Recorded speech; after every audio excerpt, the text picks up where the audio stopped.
Hey guys, 602 Rose Show recap. That was actually it was a pretty good week one. Uh, if you are new, this show is spoiler free unless I slip up.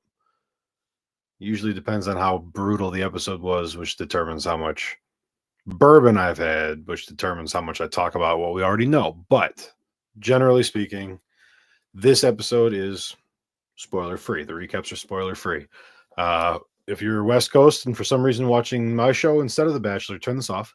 But East Coast, we are ready to rock. So, Grant season of The Bachelor, uh, seventh place in the Rochelle League, 427th in Bachelor Nation. Definitely not where we want to be. Not good. We'll give some props to the perfect lineup here. Couple of them 104 points for perfect lineup. Alex, Alicia, Juliana, that one hurts. Lydia and Rose.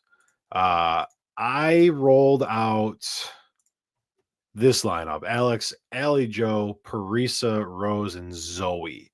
Not a whole lot of promo content. I don't know if ABC just has given up or if it really truly is Next Days on Hulu that's driving the majority of their views, but they really didn't seem to push this episode much until like today. I think they had more Instagram posts today than they had in all of the time leading up to the season. Um, Obviously, Alex with 24 points, really where you want to be at. Her and Juliana scored 24 apiece. Rose right behind them, Alicia there, Lydia. Um, Episode played out more or less like we were expecting. Um, Rose's opening was very strong. Again, without getting too much into spoilers, it kind of felt like a bachelorette edit, just the way they're kind of featuring her. She really looks like the deaf girl from a couple seasons ago. I can't see past that sometimes, but she did her thing. She did really well. Obviously, scored well. Um, getting the kisses helps. If you are new to Rose League, kiss, talk, kiss is going to always count for 3 kisses. Um, Anytime you break up the kissing, it's going to re-engage as a new kiss. So that's really where she mined out a whole bunch of her points. Um, Ownership percentage here. Let's take a look. Kelsey, a lot of people were on Kelsey. 25% of people were on Kelsey. Rose, where's Rose? This is the fun part about this live show is that I just like kind of go for it. Rose was 6th owned, 28% owned. Alex and Zoe, first and second owned, doesn't shock me because those are the only limo entrances that we got footage of. So it makes sense that people had those in there. Juliana and Carolina, 3rd and 4th. I'm not gonna discuss that necessarily. So I guess from the top, Janae came in and did LeBron's chalk throw. That felt really, really forced. So to see her go home at the end of the first episode, just kind of surprising. It might have been just a producer thing. They were trying to fit her in to do the basketball storyline. But if he really wasn't into it, you can't really push it too hard. They usually save that for the middle of the season and put producer plant to keep the show moving along. Lydia came in with the glitter basketball and stood with it behind her back, which looked really awkward walking and standing. You weren't really sure what was wrong with her until she pulled the basketball out from behind her back, but she seemed terrified. The Carolina coming in and speaking, what was it, Spanish? I think it was Spanish, but they did the scrolling text on the screen. That was savage. That's kind of mean. Obviously, she came in and scored out well enough. 16 points there, got her rose. Got that rolling tear by the fireplace. That was when we were going back and forth on in the chat a little bit tonight. So if you're playing Rose League and seeing this show and for some reason not following along with the live chat, that is the place to be if you're watching live. That's where all the discussion's happening. That's where everyone is. I was on Blue Sky tonight too, live tweeting where I could. This was a packed episode. This was a lot of work tonight. ABC. If I hadn't had my cheat sheet of what these girls look like, I would have been completely lost. I thought Alex and the llama intro was actually a little underwhelming. I was expecting more on the front end. Now, obviously, she comes in and scores out the highest, gets the first impression rose, will get that date rose. A couple kisses there, but without that first impression rose, really didn't do a whole lot. I expected just a little bit more. I get like the llama became the character because it's how this show acts sometimes. But I just expected a little bit more from her there. So to see her come all the way back and come in first with that first impression rose points, um, I, just enough. But I would have wanted more there. And if you're new to the game, that's kind of something to look at because her price is going to go up now. She'll be one of the most expensive girls because she scored the most points. So just looking at what she did with her time. Now, obviously, she's going to get the one-on-one. She should probably be in your lineup next week anyway. And that's not a spoiler because they told us that in the episode. So you're going to have her in your lineup anyway. But just watch for how these girls are spending their time because she really didn't capitalize on the screen time that she got. And we'll see a screen time report will come out from the Bachelor statistics people. That's a great resource, by the way. What else? Juliana. That was very sultry. You could almost feel the chemistry between the two of them just in their meeting. It turns out she's from Boston, which love my Boston fans. Love my Boston fans. But yeah, there's something tangible to that connection. I did not have her in my lineup. Obviously, ties for first place in scoring. They seemed to hit it off, and she got a fair amount of screen time. So something to watch there. That might be one you have to slip in every week. Chloe, I really liked Chloe. Chloe's the model. How did she end up scoring out? She stayed 14th in scoring. She really didn't do anything except get a rose. But I kind of like the vibe. The plus size model thing feels really forced. If you're not new to Bachelor Nation, to these shows, they kind of have an image issue that they're working through. So it just felt kind of forced, but I actually really liked the character that she is playing. And I thought that wearing Zoe's shirt that she fired out of the t-shirt cannon was a really good look for a couple of reasons. Kind of shows you're not that serious and shows the other girls that you can not like internalize their bullshit. So I like that. I'm going to be really curious to see how far she goes and how the show portrays the character. And again, if you're new to 602 Row Show, if you're new to my shows, these girls are all characters. They're all playing characters on a show, and that's how I look at it. Yes, they're human beings. Yes, they're people who have feelings. When you sign up for this show, you become a character, and the edit that the producers give you is the new version of who you are for as long as you're in the public eye. So I will speak critically on the characters. I will try to leave the space to say that it has nothing to do with who these women are. I obviously don't know them, but the characters that they are is what we're presented. The characters is what matters for fantasy. So I'm interested to see what they do with the character of Chloe because I think it's really intriguing the different directions they could go with it. I wanted a little more out of Zoe. Zoe with the t-shirt cannon. I felt like there could have been more. She kind of came in with that hard attitude. I think the other girls being so cool with her vibe and the t-shirt cannon thing, I think that kind of undercut her a little bit. I think it actually kind of pulled away from some of the edge that she might have come out with. You're 10th in scoring, only 11 points scored with a rose.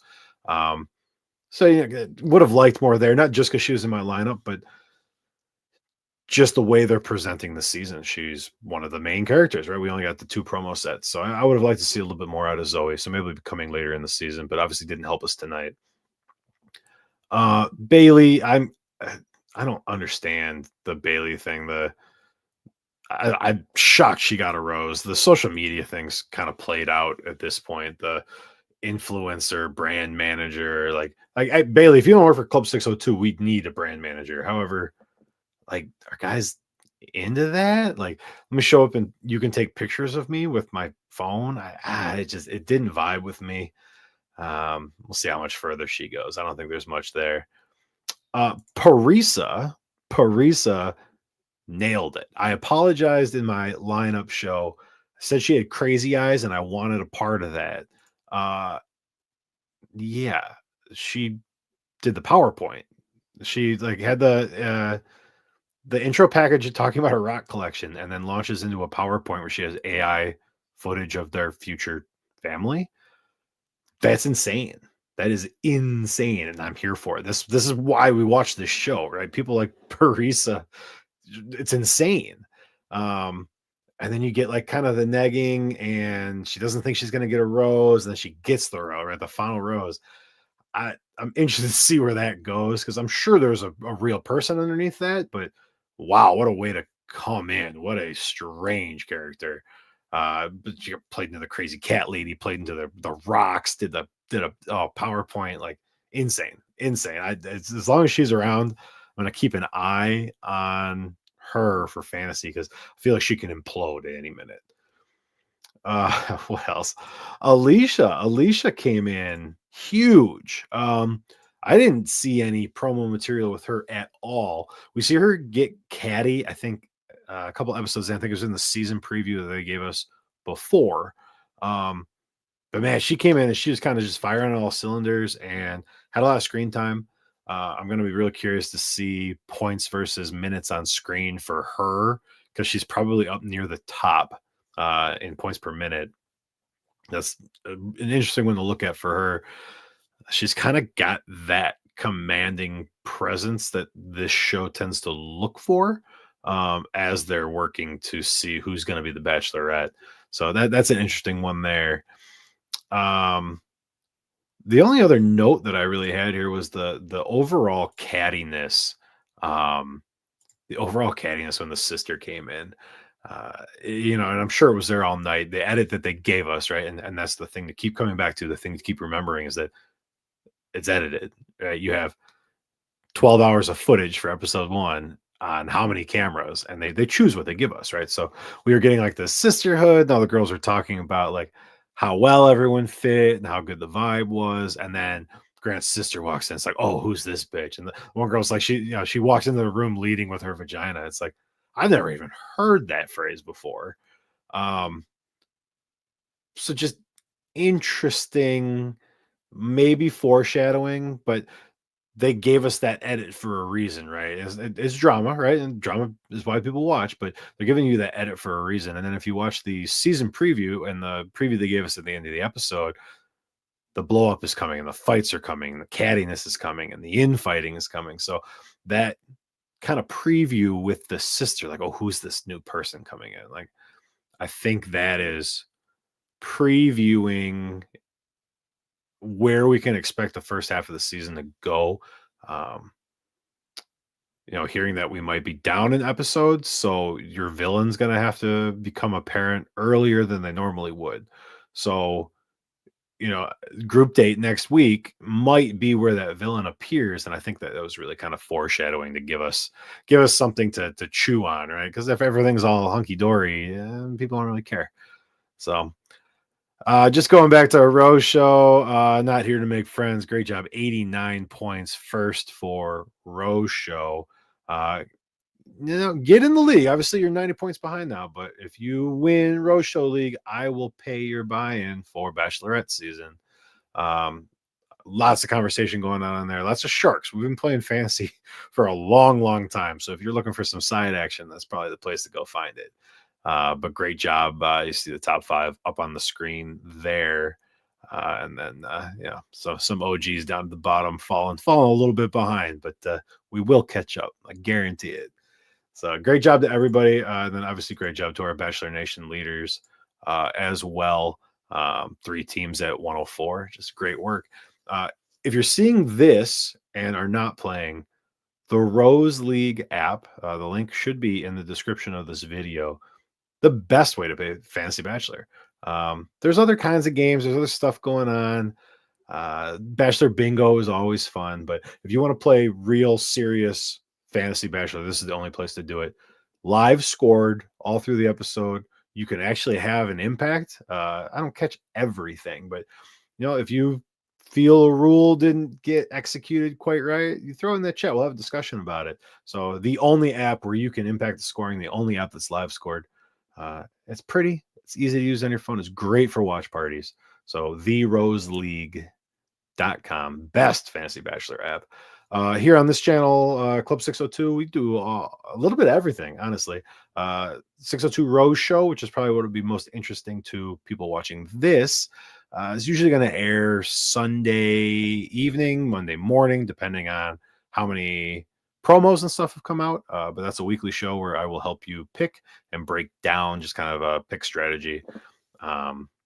This upcoming week, season long, where you set your lineup one time and it locks in, that is coming. We'll do a kind of general strategy show for that. Outside of that, Dead Ball Dancing is our college basketball show that is on right now, usually Mondays, but with Bachelor slipping into the time slot, gonna have to get a little bit creative. And then if you have not played our new game, Chain Link, and you are a sports fan, Chain Link is a game where all you're doing is picking one winner at a time and trying to chain together as many wins as possible. Chainlink.st, free game, free to play.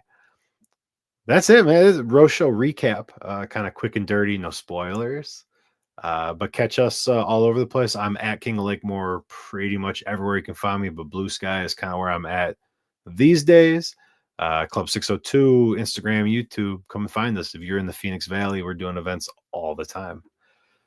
But until next time, I will see you on 602 Rose Show. Thank you for joining me, and I hope you enjoyed the first Bachelor episode of the season.